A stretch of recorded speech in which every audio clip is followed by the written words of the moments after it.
I want to tell y'all how I felt with my child calling me to let me know that she had just got out. And I'm trying not to cry. At 5:02 a.m. on August the 11th. With my daughter. At 5:02 a.m., a phone rang. The kind of ring that didn't belong to that hour. Sharp, urgent, wrong. A mother picked up. What she heard on the other end didn't feel real. Her daughter's voice was shaking, nearly lost. She was crying, she was gasping, and she was covered in blood. She couldn't breathe. Her voice came through like someone drowning above water. The words didn't all come out, but the meaning was clear. Something terrible had happened.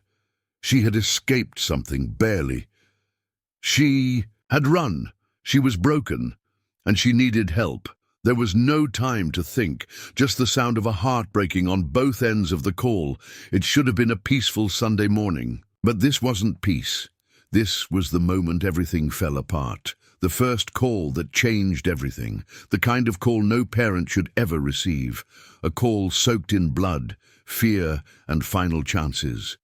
What had started as a relationship? What had once been love? It had all turned into something else, something deadly. It hadn't happened suddenly. It had built up slowly, dangerously, painfully, over time. But now the result was right here, loud and clear. She didn't call the police first. She called her mother, because in her final moments of fear, she wanted someone who loved her to know she was trying to survive. She was still fighting, but the truth was the story had already begun long before that call. This wasn't just a murder. It was a warning. One that was missed too many times, and one decision, a single moment of forgiveness, of trust, of love, had now set off a chain of events that would end in loss, pain, and death. This is not just a story of violence. This is a story of ignored red flags, second chances given to the wrong people, and the price some women pay for loving someone who only knew how to destroy. It happens more than we talk about. A woman stands in court not to testify, but to defend the man who nearly destroyed her. She says she isn't afraid anymore. She says he's changed. She says he just needs another chance. But what she doesn't say is what's written all over her past. Police calls, bruises, silent nights filled with crying, and children watching it all. Some people call it love. Others call it survival. Tariq Jones was a young mother trying to keep her family together. She had 3 daughters and a heart full of hope. She wasn't lazy. She wasn't naive. She had dreams and goals and plans for a better life. But none of that could shield her from what she was really battling. A man named Kevin Reynolds. He wasn't always a monster. That's what makes these stories hard. In the beginning, there are smiles, laughter, late-night talks. Then slowly, the control creeps in. First, it's the questions. Then, it's the shouting. Then it's the hands. Kevin had a record, one that showed up in courtrooms, police stations, and hospital reports. Assault, threats, weapons. But still, she kept hoping. Maybe for the kids, maybe for the promise he whispered on better days. Maybe because she didn't want to give up on the man she once loved. When Kevin was arrested for attacking her again, he was locked up without bail. For a moment, she was free. But just weeks later, she made the decision that changed everything.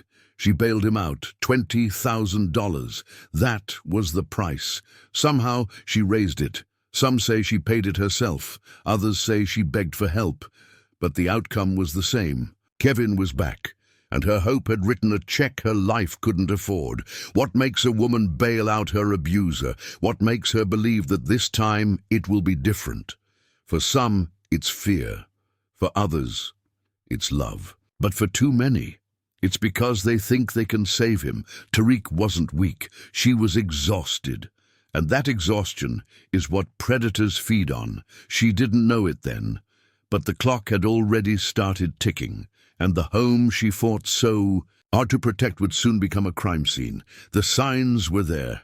They always are. In Tariq's life, they didn't come all at once. They came slowly, spread out like broken glass over time, easy to step over until it cuts too deep. At first it was yelling, loud enough for the neighbors to hear, but not loud enough to call the police. Then came the slamming doors, the bruises, she explained away.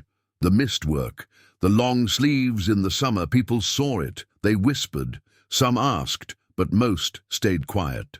Police came more than once, one call after another. Each report told the same story in different words, threats, shouting, fear.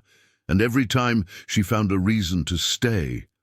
Or worse, he found a way back in. On social media, her life looked perfect.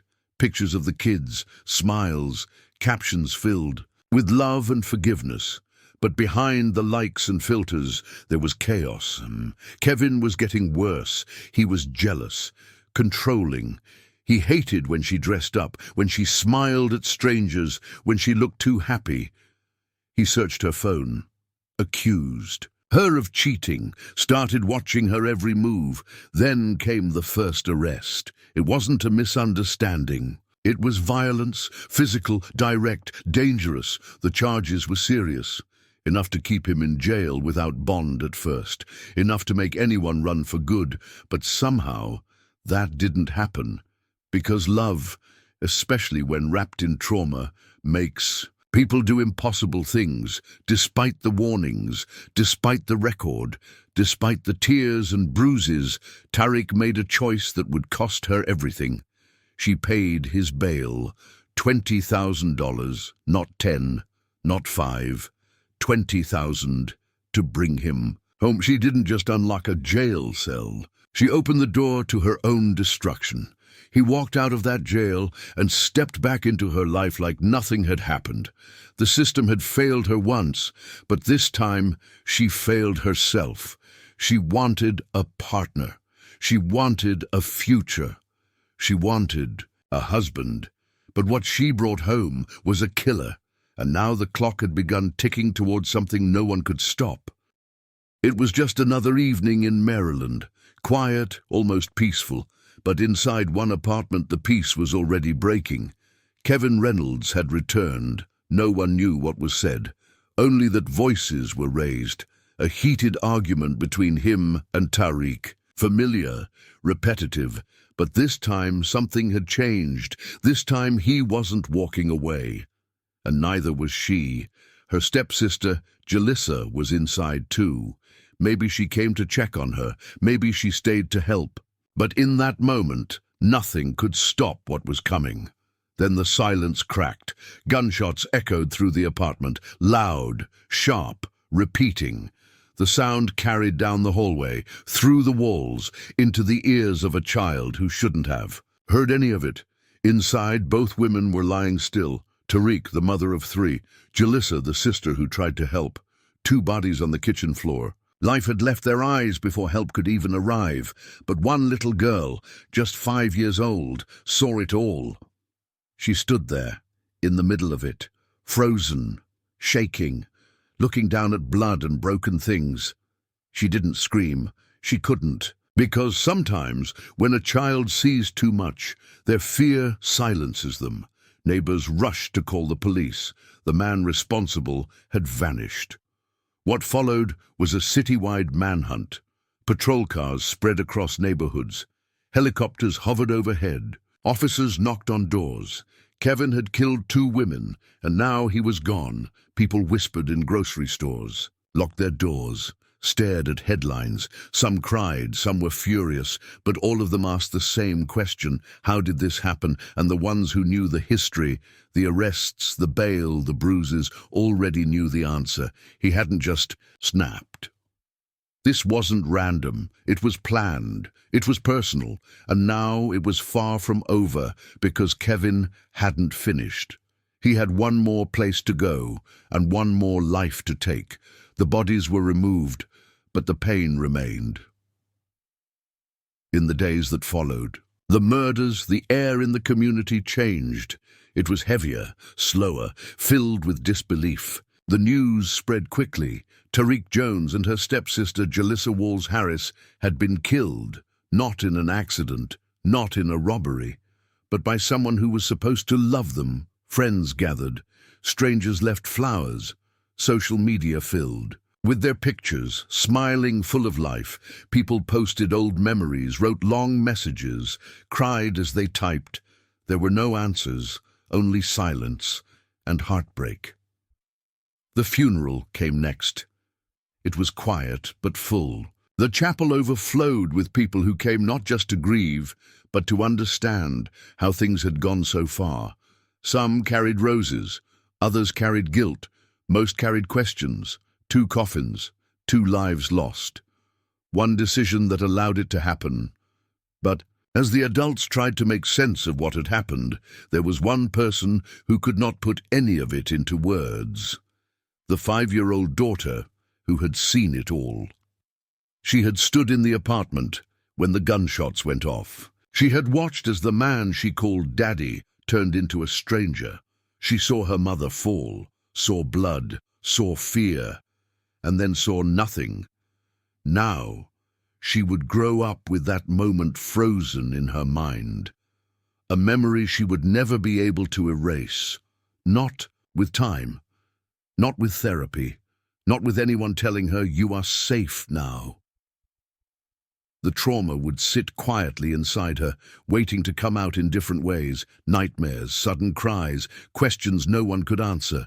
She would flinch at loud sounds. Wake up sweating, refuse to speak about it, then suddenly ask about death in the middle of dinner.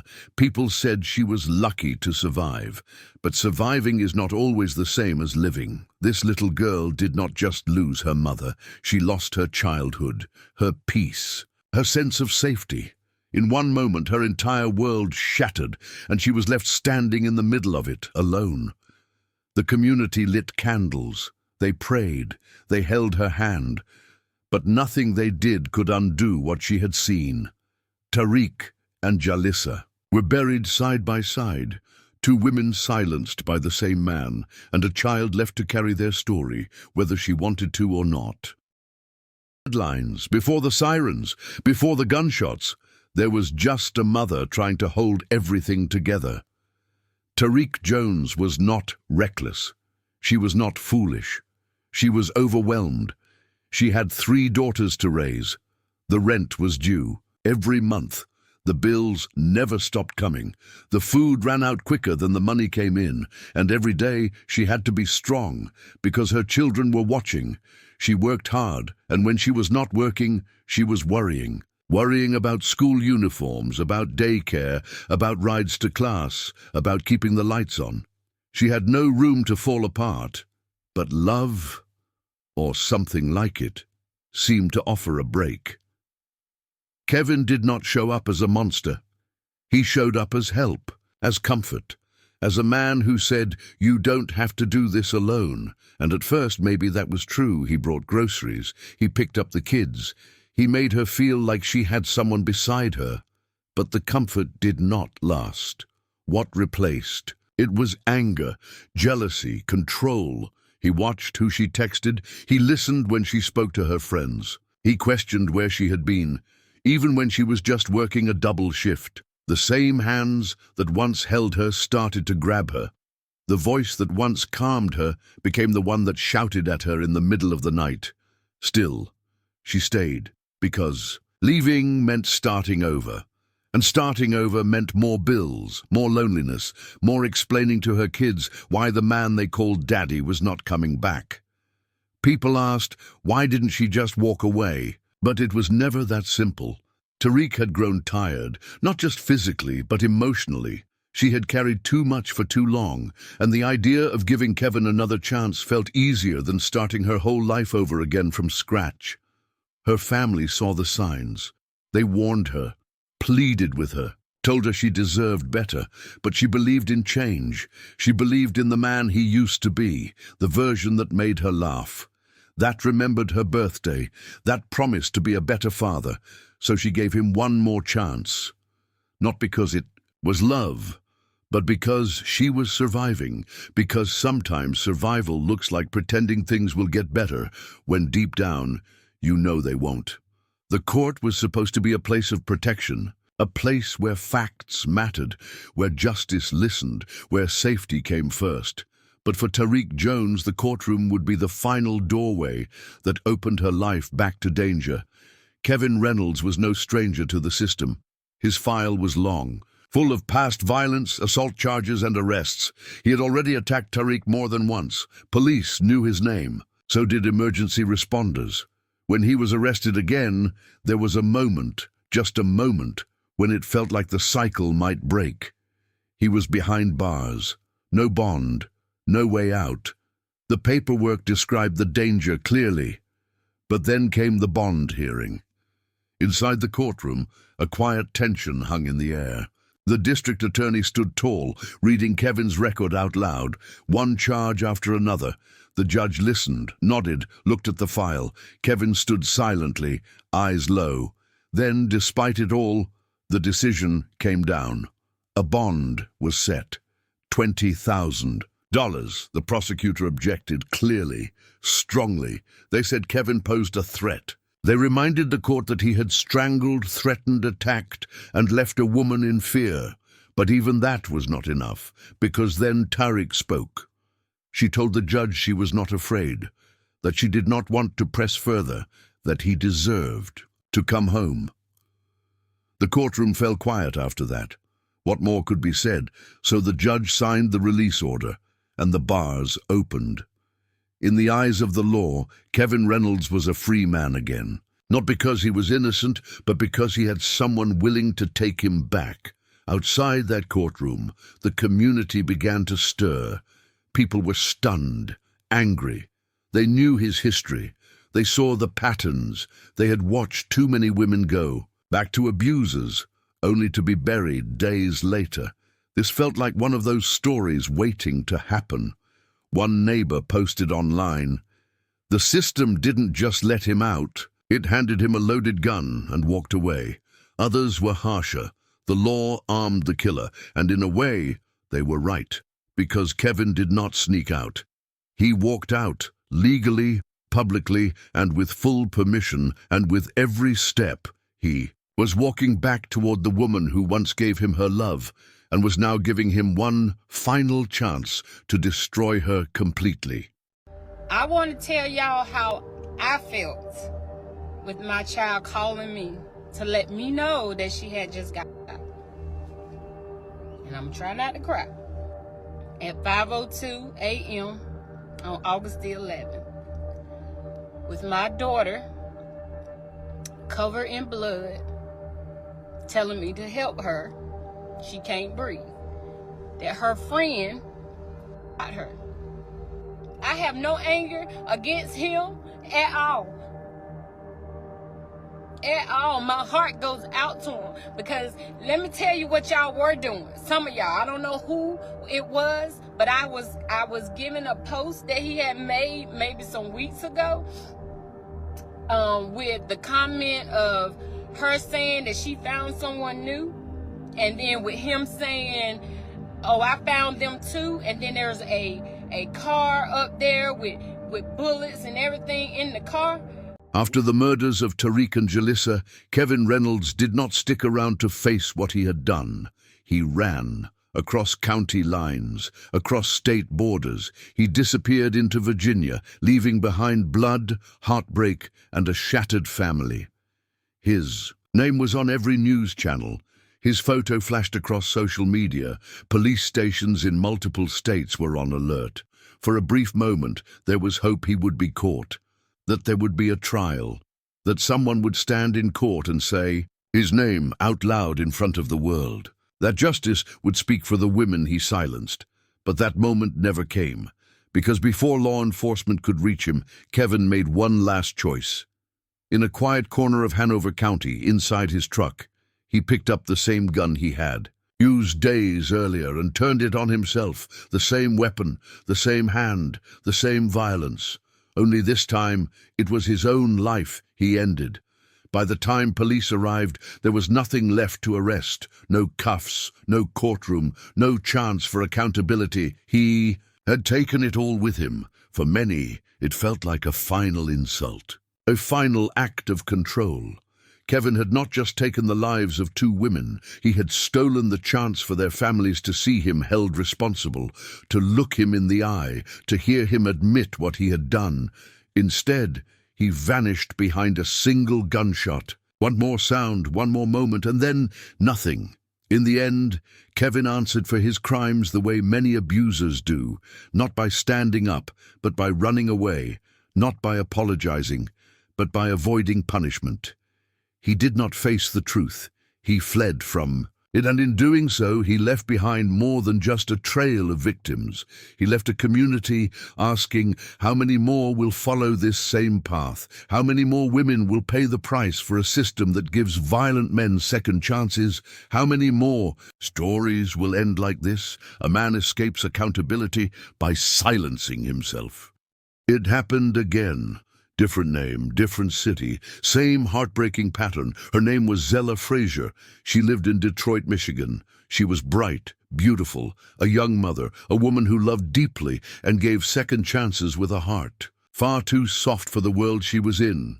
Zella was building a life. She had a baby. She had dreams.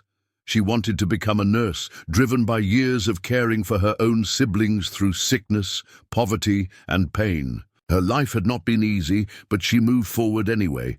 Then came Jonathan Welch. They had been together since they were teenagers, young love that grew into something harder to recognize over time.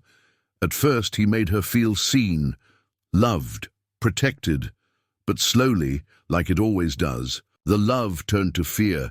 Jonathan became possessive, angry, paranoid. His jealousy spiraled, his words turned cruel, his hands turned violent. And then, one night, he tried to kill her. He tied her with a power cord. He poured gasoline on her. He searched for a lighter. And for 4 long hours he beat her, resting only when he grew too tired, and starting again when he caught his breath. She managed to escape. Barefoot, battered, holding her child.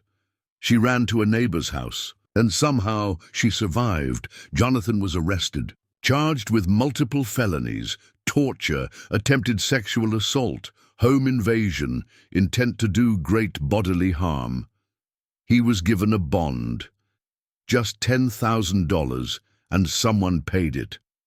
His mother raised the money, but it was Zella who allowed it. She believed he could change, that maybe he had snapped, that maybe it was over. She let her guard down, and within days he returned. This time, he did not just come for her. He came for everyone. He killed Zella. He murdered her stepfather. He murdered his own mother. And before the police could stop him, he set the house on fire, fighting them for hours, holding his child hostage, forcing the neighborhood into a lockdown. No one would forget. By the end of the standoff, 3 people were dead. The baby survived, but everything else was gone. News spread quickly. The city was horrified, but those who had seen what happened to Tariq months before weren't shocked, because it was the same story. A woman who forgave, a system that enabled, a killer who took full advantage. 2 women, 2 cities. Same fatal decision.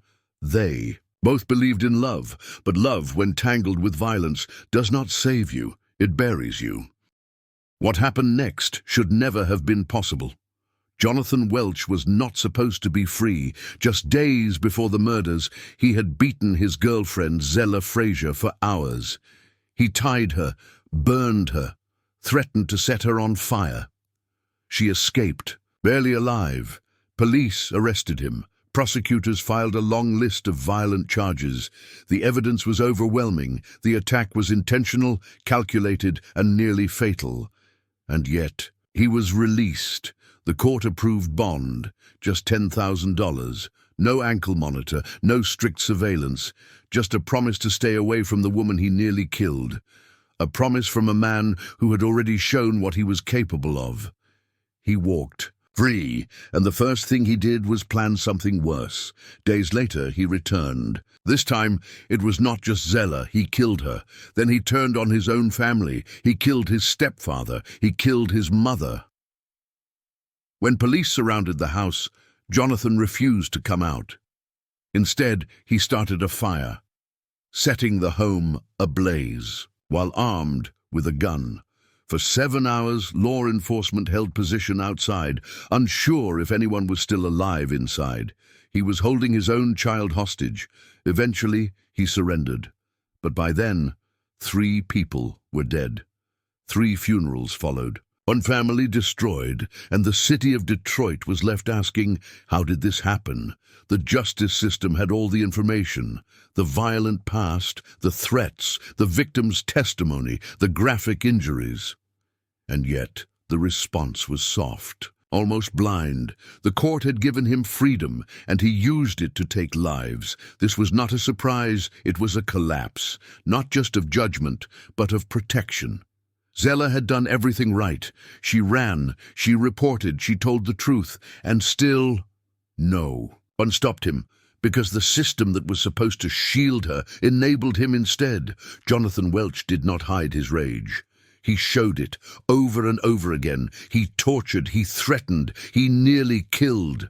And for all of that, he was handed a bond. Cheaper than a car, no trial, no time, no accountability. Just a number and then mass murder. They were not foolish. They were not weak. They were mothers. Women who trusted. Women who forgave. Women who believed that the man who once held their hand could still be the man they needed him to be. Their stories are everywhere, hidden between news updates and forgotten headlines. A woman posts a family photo on Facebook. A week later, that post becomes her obituary. Another creates a GoFundMe for rent. 2 weeks later, her face is on a GoFundMe to bury her. Somewhere, a little girl scrolls through a tablet. She finds a photo of her mother. The caption reads, "In memory." These women did not choose death.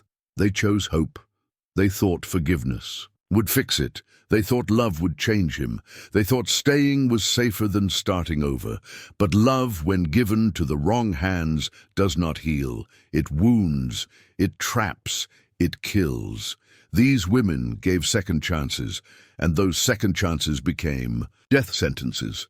Now their children grow up with stories instead of hugs, with graves instead of good nights, with trauma that lingers in every holiday, every photo, every silence at the dinner table. The justice system tells them to speak up, and many did. But speaking up is not always enough when the people meant to. Protect you, do not believe it's urgent until it is too late. These women didn't see it coming, not because they were blind, but because they wanted to believe something good could still be saved. And in the end, they didn't choose to die. They chose to forgive, and that was the cost. For every woman still unsure, still waiting for things to change, there are signs. And the truth is, most of them are already there. You just have to stop ignoring them. These are 5 of the most overlooked red flags in abusive relationships. Control. That looks like care. It starts when he tells you what to wear, who you can text, where you can go. He says it's love. He says he's protecting you. But control dressed up as concern is still control. Anger that has no off switch. He snaps. Too fast, yells too loud, punches walls, not people, yet. Then cries after, apologizes, promises it will never happen again. But it does, and it will. Isolation disguised as intimacy. He says, you don't need your friends. He says, your family doesn't understand us. Slowly, your world gets smaller until it's only him. That's not love. That's a trap. Blame for everything. If he cheats, it's your fault. If he yells, you provoked him. If he hits you, it's because you made him mad. But abuse is not a reaction. It's a decision. One he keeps choosing. A history you try to explain away. You've heard the stories. You've seen the signs. Maybe he's been arrested before. Maybe his ex warned you. You think he's different now. But the past is not just a warning, it's a preview. These red flags are not small. They are not temporary. They are not going to fix themselves, because love does not erase trauma. Love does not cure rage. Love does not make someone safe who refuses to be. You can love someone deeply. You can hope for their healing. You can want a family. but no amount of love will stop a person from choosing to hurt you if that's what they're wired to do. Too many women stay thinking they are saving a man's life, but in doing so they are losing their own. What you think is saving him may be sacrificing you, and the ones who love you most, your mother, your sister, your child, they may be the ones left mourning your forgiveness. When the headlines fade, when the court cases close, when the cameras move on, someone is still living the aftermath. The children. They are the ones left to pick up what they can never fully carry. For every mother who is murdered by someone she trusted, there is often a child left behind, confused, scared, and shattered by something they do not have the words to explain. Some are taken into foster care. Others are raised by grandparents already stretched thin. Some get therapy, if there is access. But even then, the trauma stays. It comes back in waves, at bedtime, at school, on Mother's Day. It comes in nightmares, in sudden silence when someone raises their voice, in drawings filled with red scribbles and broken hearts. These children lose more than their mothers. They lose safety, they lose innocence, they lose the chance to grow up with a version of life that includes bedtime hugs, packed lunches and birthday candles. Now they grow up with visits to grave sites. They carry memories of fear, the sounds of shouting, the fear in their mother's eyes, the moment when everything changed. Even if they did not see it happen, they feel the hole it left. They ask questions that hurt to answer. They wonder if love always ends in pain. Some will never talk about it. Others will never stop reliving it. They grow up in a world where trust is broken before it's even built. The system offers paperwork, guardianship, therapy, placement, but none of it replaces what was taken. Their future is changed forever. And every time we say, "Why didn't she leave?" or "She should have known," we forget the weight those words put on the ones she left behind. These kids are not just survivors. They are silent witnesses to what happens when society lets violence grow inside homes and calls it love. It was still dark outside when the phone rang. 2 a.m. a mother answered, and on the other end was her daughter, bleeding, barely breathing, whispering the only words she could manage. "He hurt me. I can't breathe." That was how her story ended, not with closure, not with justice, but with one final cry for help that came too late. Her voice, once filled with laughter, once calling for her children, was reduced to a whisper of fear, gasping through pain, soaked in blood. In that moment, she was not just calling her mother, she was calling all of us, because that call, the one she made with her last strength, was not just for rescue, it was a warning, a voice echoing into every home where violence hides. Behind a smile, a voice breaking through every excuse, every second chance, every time someone says, "But he loves me." She is gone now, so is her stepsister, so is Zila, so is Jalissa, so is a part of every child who had to watch or hear or live through what they never asked to witness.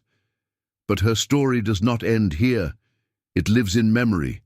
It lives in the lessons we carry forward. It lives in every woman who finally decides to walk away before it is too late. And it lives in you, watching, listening, remembering, because now her voice is yours to carry forward. Let it be a reminder. Let it be a wake-up call. Let it be the last time we ever say we didn't see it coming.